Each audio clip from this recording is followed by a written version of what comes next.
என்னன்னே தெரியல, சடனா சப்பாத்தியும் சன்னா கிரேவியும் சாப்பிடணும்னு கிரேவிங்ஸா இருந்துச்சு. சரி செய்வோன்னு டக்கு டக்குன்னு செய்ய ஆரம்பிச்சுட்டேன். மாவுலாம் போட்டுட்டு உப்பு, சர்க்கரைய ஆட் பண்ணி ஆயில் போட்டு தண்ணியும் தேவையான அளவுக்கு ஊத்தி நல்லா சாஃப்ட்டா சப்பாத்தி மாவு கன்சிஸ்டன்சிக்கு பெசஞ்சு வச்சுக்கிட்டேன்.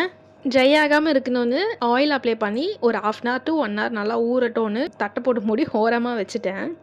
ஒயிட் சன்னாவ ஒரு 8 ஹார்ஸ் கிட்ட ஊற வச்சிருந்தேன். அத எடுத்து நம்ம குக்கர்ல போட்டு தேவையான அளவுக்கு தண்ணியும், உப்பும் போட்டு 6 to 7 விசில்ஸ் வச்சுக்கலாம்.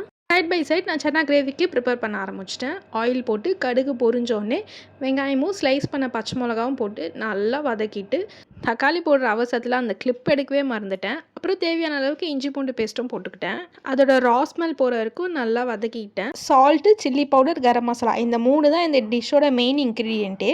அந்த மிளகாத்தூளோட பச்சை ஸ்மெல் போகிற வரைக்கும் நல்லா வதக்கிக்கிட்டு வேக வச்ச சுண்டலையும் எடுத்து போட்டுக்கிட்டேன். தண்ணியோட அளவு செக் பண்ணிவிட்டு அந்த சுண்டலில் இருந்த தண்ணியை அப்படியே அதுவே அட்ஜஸ்ட் பண்ணிக்கலாம். அதையே ஊற்றிட்டேன்.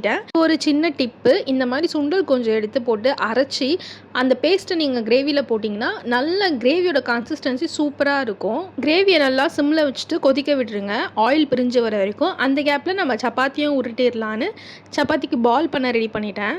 சப்பாத்தி மாவு எடுத்து நான் திரட்ட ஆரம்பிச்சிட்டேன். எனக்கு கொஞ்சம் ரவுண்டாக வராது, அட்ஜஸ்ட் பண்ணிக்கோங்க. கிரேவி பார்த்திங்கன்னா ஆயில் கொஞ்சம் வந்திருந்தது. சரி இன்னும் ஒரு 5 மினிட்ஸ் விடுவோன்னு விட்டுட்டு சப்பாத்தி சுட ஆரம்பிச்சிட்டேன். சப்பாத்தி மாவு நல்லா ஊறினதுனால சப்பாத்தி ரொம்பவே சாஃப்டாக வந்துச்சு. அந்த கேப்பில் டக்கு டக்குன்னு எல்லா சப்பாத்தியும் சுட்டு எடுத்துக்கிட்டேன். கிரேவியும் நல்லா கொதிச்சு ஆயில் பிரிஞ்சு வந்திருந்தது. சரி டேஸ்ட் பண்ணி பார்க்கலான்னு பார்த்தா செம்ம டேஸ்ட்டாக இருந்துச்சு. உங்களுக்கு வேணும்னா நீங்களும் ட்ரை பண்ணி பாருங்கள். ட்ரை பண்ணிவிட்டு கமெண்ட்டில் சொல்லுங்கள். பாய்.